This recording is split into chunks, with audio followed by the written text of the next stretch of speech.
what would we like to accomplish today? I have two items, Judge. I just wanted to make a record that under Rule 16 of the Utah Rules of Criminal Procedure with respect to discovery, the state is required to provide to the defense within 5 days of the defense's request the discovery that we relied on in making this charging decision. We'll be prepared to do that, so we'll look for defense counsel's request or the next day or so, and we'll provide that to the defense. Thank you. We also, for the court's information, we met this morning with the defense team briefly in our office to talk about discovery and the process. So we'll be working together. There is a substantial amount of discovery in this case, Your Honor. It's voluminous, to say the least, and we're working on a process where we can exchange information as quickly as possible and be efficient in that process. The other item I had, Your Honor, I saw that over the weekend, there was a protection order, pretrial and trial publicity order entered by Your Honor. And I just was seeking some clarification on page 2, at the end of the first paragraph. It reads, "To that end, lawyers participating in the investigation or litigation of this case shall inform all witnesses, investigators, consultants, staff members, or other members of the prosecution or defense teams that the prohibitions contained in this order." The state, we're seeking some clarification with respect to the phrase "all witnesses," Your Honor. There are a number of witnesses that have yet to be identified that will likely be used in the state's case. This occurred in front of 2,000 to 3,000 students at Utah Valley University. So we're in the process of identifying those witnesses. And so those individuals are presently unknown right now. So we're looking for a little clarification from the court. And I suppose we're not going to make any arguments today, but there may be some follow-up pleadings that we may need to file. Thank you. Ms. Nestor, did you want to be heard about that issue? No, Your Honor, we would defer to whatever the court wants to advise them on that matter. I mean, I think it's fairly obvious that we don't know who all the witnesses are in this case yet. I think it's just important that if anyone is identified, that they have information about this order. So I think other than that, we wouldn't weigh in on any other matter. Thank you. Well, thank you for that question. That's an important one. The court will rule that as the witnesses become known to each side, that information is conveyed to abide by this order. Obviously, there are potentially many witnesses, and so it's not the expectation that you would be able to do that up front, but as they become known, I would ask that you would inform them of this. Anything else, counsel? Nothing from the state, nothing else, Judge. Thank you. Ms. Nestor. Thank you, Your Honor. We recognize that we are here today for a waiver hearing. It is not our intent to waive a preliminary hearing in this matter.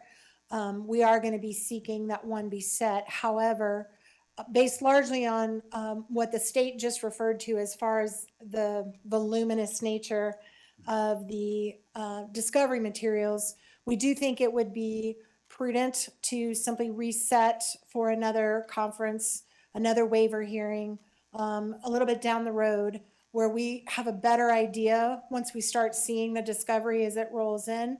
I do recognize we're going to be getting that first batch in 5 days, but it's my understanding from our meeting today that there is massive amounts of digital that is going to be coming. And until we can kind of get our heads around exactly what we're dealing with and how much we need to process, it's going to be difficult for us to give you a reasonable expectation of when we will be ready to do the prelims. So we're asking today that we put that decision off, and maybe we could check in 30 to 60 days and just kind of let the court know where we're at and how much we're looking at and how much time we may need to set a preliminary hearing. Also, as far as a detention hearing, we are not asking the court to address that issue at this time. Under the statute, the issue is going to come down to the question of whether there's substantial evidence, which right now we're just not in a position at all to be able to even argue to the court. So we are probably going to ask that the court delay that a decision possibly until the time of the prelim. But if it's sooner, we will ask the court for a hearing. But at this time, we are not asking the court to make any decisions on that matter. Thank you, counsel. In regards to the next hearing date, how about October 30th at 10 a.m.? That works for the state, Your Honor. Thank you. All right. That's fine for the defense, Your Honor. All right. Now, as we're at the beginning, anything further from counsel from either side? No, Your Honor. Thank you. No, Your Honor, thank you. As we are at the beginning of this case, it is my intent to only speak when I'm needed or it is necessary. But today I do wish to provide guidance and expectations that you can have for this court and wish to enter an order as well. As this case moves forward, Mr. Robinson's constitutional rights will be protected at every stage. He sits before this court presumed innocent, and that presumption remains unless and until each element of every offense charged against him is proved beyond a reasonable doubt. At the same time, and as applicable, victims are entitled under our Constitution to be treated with fairness, respect, and dignity, free from harassment or abuse.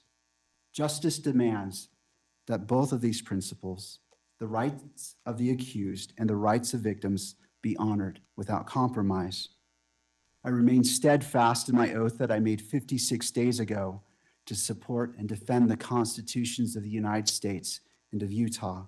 I will carry out my duties with fidelity, transparency, and impartiality, treating every person who appears before me with the dignity and respect they are inherently due because they are human beings. Let me be clear. I will not put my finger on the scale of justice. These proceedings will be open to the public, conducted in accordance with the law, and handled with diligence and competence to ensure that justice is never compromised. It is the standing order of this court that Mr. Robinson shall be allowed to appear in person so he can fully engage with his attorneys and participate in these legal proceedings. Counsel, regardless of who is watching, whether it is the nation or a single individual, we must fulfill our roles with integrity, civility, and diligence. I encourage each of you to give your very best to this case. Neither Mr. Robinson nor the people of Utah deserve anything less than the fair and impartial administration of justice. In regards to the next hearing, counsel, on that October 30th date at 10 a.m., it's the court's intent that be in person if it be the wish of counsel for the defense for Mr. Robinson to be present. It is, Your Honor. Thank you. Thank you. Counsel, anything else that we can address today? Your Honor, we appreciate the court's comments with respect to Your Honor's role in this case. In like matter, we commit to approach this case with integrity, with professionalism and civility. We are truth seekers. We will aggressively pursue the truth in this case. Thank you. Thank you. All right, counsel, unless there's anything else, thank you for being here. This court is in recess.